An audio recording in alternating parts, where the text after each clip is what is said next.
In today's video, should you cut out all sugar and artificial sweeteners at the end of contest prep?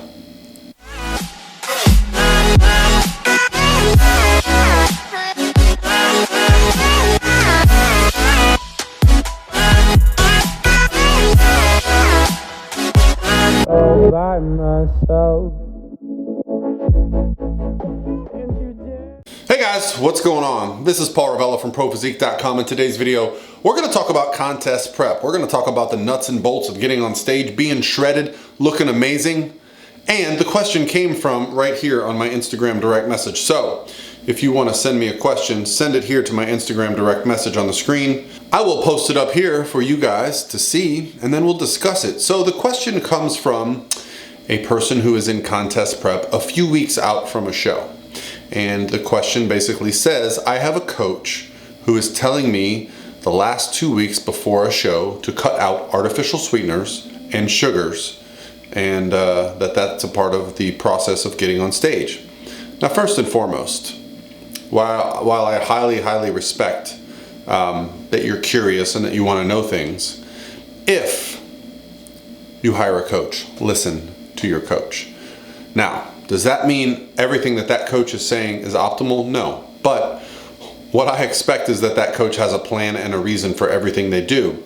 And if you feel the need to go outside your coach's suggestions and you're afraid to ask that coach a question, well, that might mean that there's a bigger problem there. There needs to be a relationship between you and the coach where, you're able to ask questions and get an answer that satisfies your question, okay?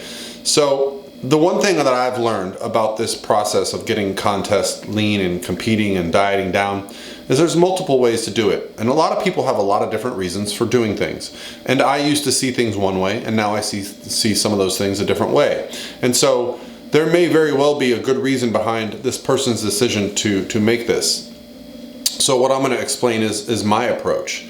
I actually do not require that my competitors cut out sugar or cut out artificial sweeteners at any time. But here's why. Because as we are in a contest prep and we are getting used to this pattern of eating that we are used to, our body's digestive system gets used to that. Now, during the process of dieting down, what I have my competitors do is report to me on how their digestion is, how their energy is, how their satiety is. So there may be times where we start to reduce certain things, such as sugar, if that becomes a problem.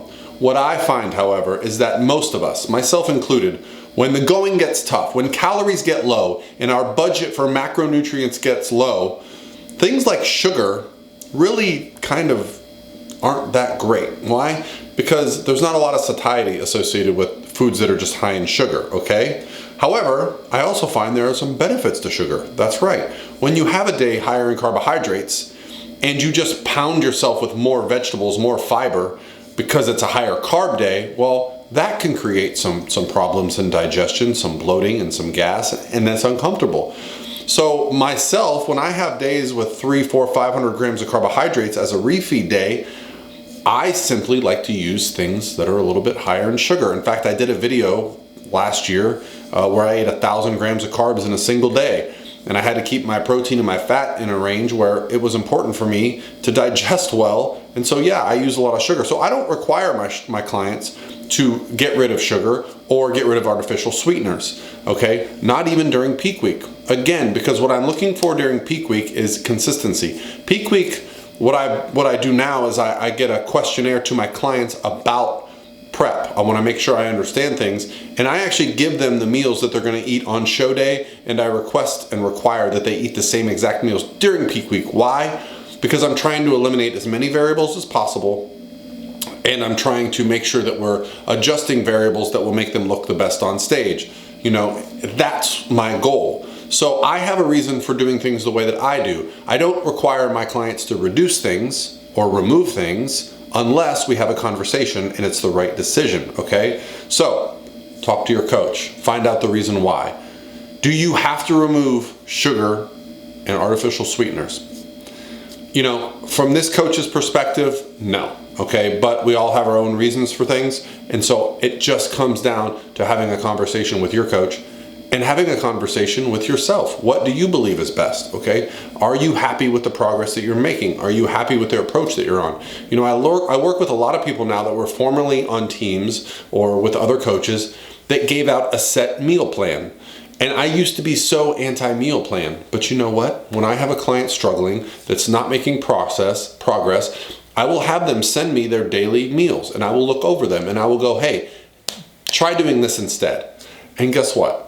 Technically, I have them create their own meal plans. So the idea behind a meal plan is sound as long as it's given with the understanding that you're actually accounting for a person's metabolism, their dieting history, the things that they enjoy and don't enjoy. That's a fine approach. What I don't like is when a person or a coach or a team gives out the same meal plan to hundreds of clients, as in that is the prep plan, because that's complete bullshit and laziness, and you know, that's what really gets me upset. But for you, you sound like a very intelligent person. You're asking great questions. Go ask your coach, okay? That's what it comes down to. In my humble opinion, you can keep those things in as long as they're not impacting your ability to stay on your diet. Certainly artificial sweeteners I find are acceptable. However, you know, I've had clients get into situations where they were taking in too many of these. You know, they were so focused on trying to fit in these treats that have things like erythritol. Well, you actually start to get some bloating and some digestive distress. So, you know, there has to be a balance. There's a reason why bodybuilding foods are bodybuilding foods. There's a reason why chicken, steak, potatoes, rice, tuna, eggs, whey, you know, these things, the reason they're staples is because they're consistent and they work. And if you or any of you are buying products from a company that has the macros listed on the package, you cannot trust that. I have seen it time and time again. I had a client this week who was buying cookies from a company, and I'm not going to name names because I don't want to get in trouble here, but if you ask me privately, I'll tell you. But I've seen multiple occasions where people were buying brownies and cookies, and they've been tested by sources and proven to be terrible. So the reason why bodybuilding foods are bodybuilding foods is because they are simple and they are consistent and they get the job done.